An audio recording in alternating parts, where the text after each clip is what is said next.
is holding on to it and is spinning. So this cutter can do a series of cuts and hollow that out. That's called a boring bar, okay? And on the lathe, there's a tool rest that you set your tool on. The boring bar sits on that, so the cutting tip is out here. And then back here, it's on the flat, so you can't really see this P.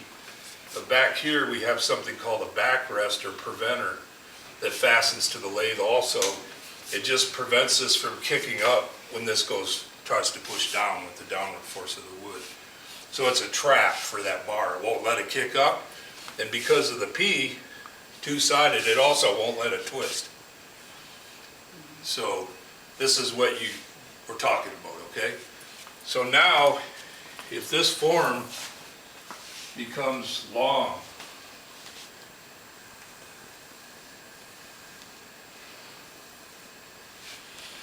this is where our project today comes in.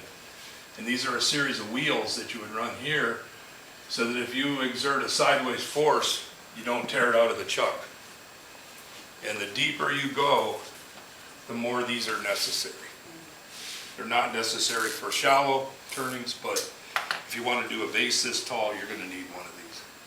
So where do you start? How do you make one of these? Well, there's a variety of lathes. And all lathes have one thing in common. They have a set of ways. If you look at a lathe, there's usually a casting. It looks like this on both sides. It goes down into cast iron, and the whole thing is cast as one piece. These are called the ways of the lathe, these two. And they run the whole length of the lathe. So the first thing I do is I make a little cheater that exactly fits in there, in that slot for my lathe. This fits a Jet Mini. So I take this little thing over in a pencil and I mark, and I make this little notch on the bandsaw so that it'll drop in there.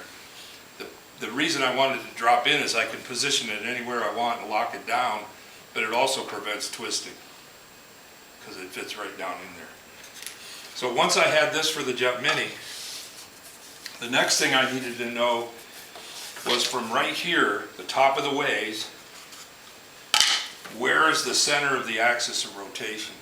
So right here, this arrow, I came up and found the center, which was 5 inches on a Jet Mini. Okay, every lathe is different. Some lathes have bigger swings, some have less. But that's my starting point, is to make a notch and to come up from the ways to the center. Then I take a compass and I swing an outside circle and then I swing an inside circle. And you need to leave enough meat down here that the thing isn't flimsy. Okay? Now the more you leave down there, the less size you're going to be able to turn in here. So it's a balancing act how much to leave. On a Jet Mini, the projects you're doing are pretty small in diameter, so it doesn't need a lot of meat down here. Okay, but on bigger lathes where you're swinging something this big around, there's a lot of weight there. This could tear or break right here if it's not stout enough.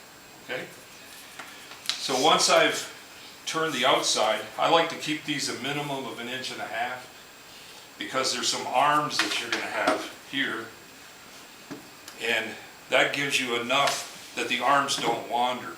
It's a pretty big trough they fit into, so those wheels aren't going to flex and move around on you if you have enough thickness here. Okay, if you make this too thin, then the arms can move around a little bit. So I made this one 1.5 inches, and the next thing I do is I identify the middle, and then I figure out where 45 degrees off vertical is, and I make one line through. Then I put my square on here and find the other line and make it come through. And then I make 2 lines which correspond to how wide these arms are. I just measure over from the center line the right amount, and now I've got an indication of where the arms are. So then I could do this on a jigsaw or a bandsaw, cutting out that outer circle. The inner circle I can't do on a bandsaw, but I can with a jigsaw. So I drill a hole to stick the jigsaw blade in, and then I just go right around in a circle. And then I take this out. It doesn't have to be exact. Doesn't have to be exact. Neither one does. So then I can go to thicker material, which is what I did here. I used MDF, which is paper bags. It's brown paper compressed with glue. And that was what I used to make the hoop. This is my waist. It came out of the middle. So is this. And that's how I got this side, which is a continuous loop of material. And then this side is pieces that fit in between the arms. So there's a piece here, another piece here, another one there, and one across the bottom. And I just apply those with screws, but I make my arms ahead of time. So I can lay them on there and crowd this piece in there before I glue and screw it. So these are a nice snug fit, so they just slide. You can't have them loose and floppy. So you have to have these made a little bit ahead. Now as far as making those, it's pretty simple. You would want enough wood to make 4 of them, obviously. And so if I laid those out, I take a washer and I round the ends. On this end, I drill a hole for the wheel, for the axle of the wheel. And then I come back a ways and I drill another hole here and another hole here. And then I simply take a jigsaw and cut that out and get that piece out of there. And that's how I end up with the slot, which is right there. And then I bore this hole, fastens onto the wheel, and this fastener here goes through to a trap nut that presses into the wood. So I only need 1 wrench. I don't need to hold both sides with wrenches. So if I loosen this up, I'm free to move this in and out. Okay?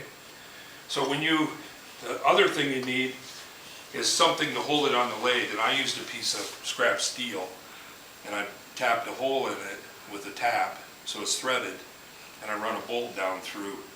So this piece of steel gets pulled up against the bottom of the lathe, so this can't move. It's fixed. So if I did my notch right, it can't do this on the lathe. If I do my hold down right, it's clamped in a spot where I want it to be. Now how do you know when it's time to move the wheels? You have to have the piece you're turning between centers. And you have to have the outside already round and smooth.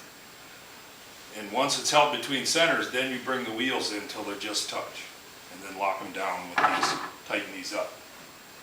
You've already got this in place where you want it. And if you had a choice of where to put it, the further you put your wheels out here, the better it arrests the movement that you're trying to counteract. So you could run the wheels here, or you could run them out here. The further out you get them, the more stable that piece is when you're in there hollowing out. Okay? And you also can leave. Would you want to move the wheels back if you start if you start boring deeper? The other thing you can do is leave a lump of wood that looks like this, and your wheels run right in those. Then you move your wheels over here and turn away the lumps of wood when you're all done. Ah. That works great. What do you mean by lumps of wood? It's part of the vessel, Oh, I but got it. it's just a ring with a little track for the wheels to run on. And I've done that quite successfully on vases.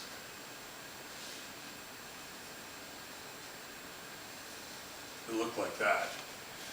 And I've run my wheels here, but also you can leave this wood filled up and run your wheels right in there.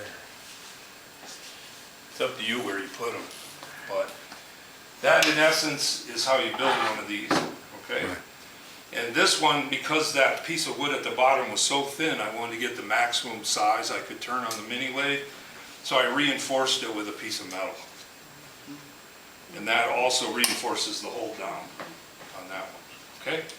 Now on the mini, you're turning small projects.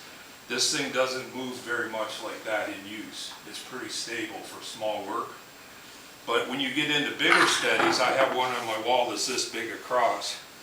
And when you put really large work on there, that thing vibrates and it starts getting a little funny.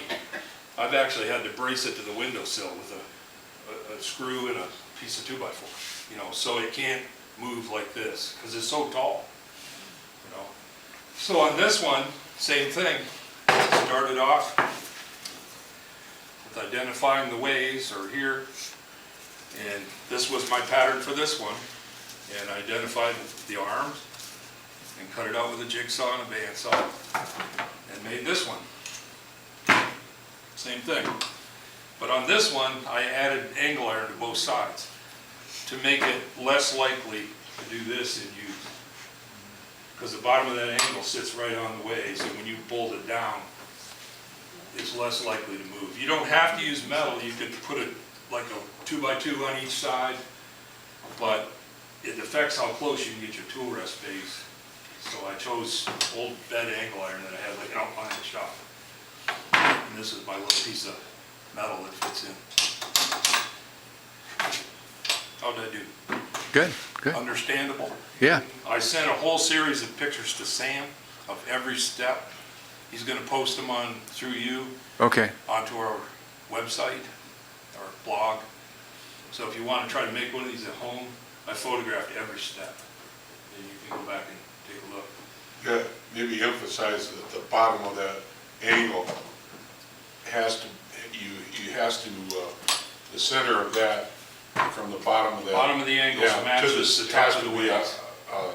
This distance to the center when it's sitting on there. I mean, that's what you gotta watch for, right? When it's sitting on the lathe, the center of the piece, the center of the lathe turning, let's say, with a point is gonna be right smack in the center, right there. Right. And so that's when you put that on there, And as long as you start out with this, yeah, you've and got. you use that as your pattern for the base, the center of this great big thing will automatically be right in the center of your lathe. Yeah, because you've measured from up Yes. to the center of your lathe, yeah. You gotta center that both ways. Yep. The catcher bar is easier because you can slide that all over you want. But these That doesn't things move. are really something when you get taller hollow forks. You know, if you want to turn a pencil jar, for instance, the size of your coffee cup, if you put one of those on your little lathe, one of these, you can just go inside there and do anything you want. It doesn't quiver or move. It's just the way to go. The reason I like these wheels is that they have really good ball bearings, and the rubber is firm enough, it doesn't squish. If you use really soft rubber, you'll start getting a bounce as your piece is revolving. And these don't make any noise either when they're spinning, they're really quiet. Only one other thing I would say is I put a washer in behind the wheel. Between this wood and the back of the wheel, there's a washer, so that the rubber doesn't hit the wood. And it touches the center part of the bearing too, instead of the outer part of the bearing. So these are not hard to make. These little threaded inserts are available at the hardware store for 59 cents. And you just drill the right size hole and hammer them in. They got little spines that grab into the wood. Or you can just simply tighten the bolt up and it'll pull them into the wood. You can do either one. But they're inexpensive, and the rest is just over-the-counter hardware, you know, bolts and washers. And the wheels are easily had, you know, anywhere they have old sporting good equipment, Goodwill, you know, Restore sometimes. Now, I used stove bolts instead of the inserts, came through, and then I have a wing nut on each of those. Nut So on the backside. Yeah. Yeah, that worked too. I recommend you get a fender washer, which is a fairly large washer, because when you tighten that down, it can, if the washer's small, it can dent the wood. But if you spread the force out with a bigger washer, and always use hardwood for this, for these arms, not pine or something soft. You want something strong that isn't going to flex too much. But these things really are a wonderful thing to have with the boring bar setup. And once you have that setup, you add a laser where it can tell you exactly how thick the walls are, and you don't have to keep checking with a caliper as you go deeper and deeper. Once you have those three components, the backrest, the bar, and the laser, and one of these, I guess 4 components, it really opens up some all kinds of possibilities, you know, what you can and can't do. Any other questions? How'd I do? very good. Did I explain it Yep. well enough? Thank you. So I would say this one took me about 2 hours to build. And I built that one at the same time, so I was set up for the arms. And you want to make sure these are parallel, they're the same size. They don't have to be smooth. Just right off the table saw is fine. Any kind of hardwood you might have. And my really big one is not a 2-ply, it's a 3-ply. So it's got 3 layers. It's got a center layer that's continuous, and then both of the outer layers are segmented. And instead of one arm on one side, it's got an arm on both sides, and the wheel's trapped between the 2 arms. And the reason for that is it has to be really stiff, because that thing is like 5 feet in diameter, and it's reaching way in there sometimes. That's quite a stretch way in there, so you want it more rigid. So a double arm setup, Yeah. where there's an arm like this on both sides, and the wheels in between them. That's the way I made mine, arm on both sides. The drawback to that is then when you pull back, the wheels hit the outer ring, so Yeah. you don't get the same Now, diameter that's a stuff. limiting thing. When you pull back, this thing will come all the way in until this bolt bottom's out in the trench. These wheels will come quite a ways out. If the wheel happens to be inside here, it's going to hit against here. You won't have quite the capacity. Yep. But other than that, it's not a bad way to go. Those could also be used for long spindles, I Yep. suppose. Yeah, it can, and it's very effective too. I turn spindles 8 feet long, so they get whipping in the middle, even when they're this big around, you wouldn't think, but you try to cut them in the middle and it moves away from the tool. It's like a skip rope, they get a bend in them. So you can put one of these on for long spindles. But of course, you have to put each spindle in and then turn the middle of the spindle a little for the wheels to run on. Yeah. And then bring them in there. And the nice part is that spot that you turn in the middle of the spindle for the wheels, you can then later on move this thing over a little bit and turn that away, if it's a little too large or not part of the design. I know you can buy all this stuff. You can buy these in metal for about $200 for a big one like this. The little ones like this run about $100. So you can buy them. You don't have to make them. But I always like to make my own tools whenever I possibly can, because then they're made for a purpose, whatever I might have in mind. But the wheels are just fantastic. They hold up really, really well. What did you call that board? I used that too, and I just. This is called MDF. MDF, yeah. And they make another product like this. It looks more like plywood on the edge. You can see all the different lamination layers. It's called MDO. And it's just like this, except it's got this same brown paper on both sides, and in the middle is plywood. And it's all really, really good glue for outdoors. That's what sign makers use, is the MDO. MD outdoor, get it?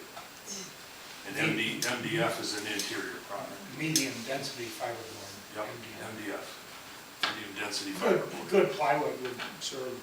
Yeah, well. and chipboard works fine too. My big one's made out of 3 layers of 3/4 chipboard. So I just happen to have a bunch of pieces of this around, and that's why I used it. When you say chipboard, it's like particle board? OSB, OSB, okay. yeah, it works just fine. Oriented strand, Oriented strand board, yeah. yeah. Okay. Chipboard. Well, I used stuff one time made something out of particle board, which is not MDF, It's it's sawdust. sawdust, yeah. I wouldn't use that. Wouldn't use that. It's not very strong. This stuff isn't very strong either. If I were to take a piece of this long or narrow strip, I could break it on the edge of the desk by just snapping it. But it's really strong on edge. Okay. If you were able to park a car on the edge of a sheet of plywood, it would park just fine. It'll hold the weight, but not on the flat. You glued that together. I glued mine. I glued Glued it, and then where the wheels come through on that board, on the edges or the notches, I used thin CA and soaked it all in there and dried it. And so when if the wheel happens to want to turn, it won't do that. It stays, Yeah. stays stable. Well, as I'm fitting these segments, I start at the bottom with that first segment, then I bring these 2 arms in before I add these 2 segments. And I want to make sure that that meets up really well on both sides. So sometimes I'll take this segment to a belt sander and I'll sand it a little bit and then try it, because I want that parallel. I want this to mate against that really well, so that it's just a nice friction fit in there. But they're not hard to make. And when I'm all done with mine, before I add the arms too, I take a drum sander and I sand the inside. And then I take this to the belt sander and sand the outside. I have a vertical belt machine. And then I run a router around to take the sharp corner off on the outside and the inside.